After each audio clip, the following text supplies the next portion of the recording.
कोल्हापूरच्या फोंडा घाटामध्ये टँकरला भीषण आग लागली आहे। मोठी आग असल्यामुळे आगीचं कारण अद्यापही अस्पष्ट आहे।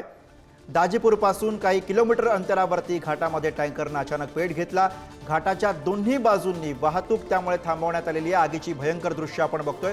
कोल्हापूरमधली घटना आहे। मागच्या 1 तासापासून टँकरला आग लागल्याचं कळतंय। आगीची दृश्य आपल्या समोर आहेत। कोल्हापूरच्या फोंडा घाटामध्ये अपघात झालेला आहे आणि त्यामुळे टँकरला भीषण आग लागलेली आहे। आगीचं कारण अद्यापही अस्पष्ट आहे। आगीची भयंकर दृश्य कॅमेऱ्यामध्ये कैद झाली। 2-3 किलोमीटरच्या अंतर कोल्हापूरच्या फोंडा घाटामध्ये टँकरला ही भीषण आग लागलेली आहे। मोठी आग असल्यामुळे आगीचं कारण अद्यापही कळू शकलेलं नाहीये। दाजीपूरपासून काही किलोमीटरच्या अंतरावरती घाटामध्ये अचानक या टँकरनं पेट घेतला।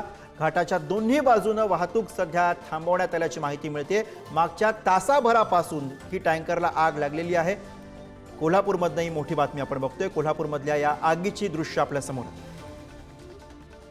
कोल्हापूरच्या फोंडा घाटामध्ये घडलेली ही घटना, एका टँकरला भीषण आग लागली आहे।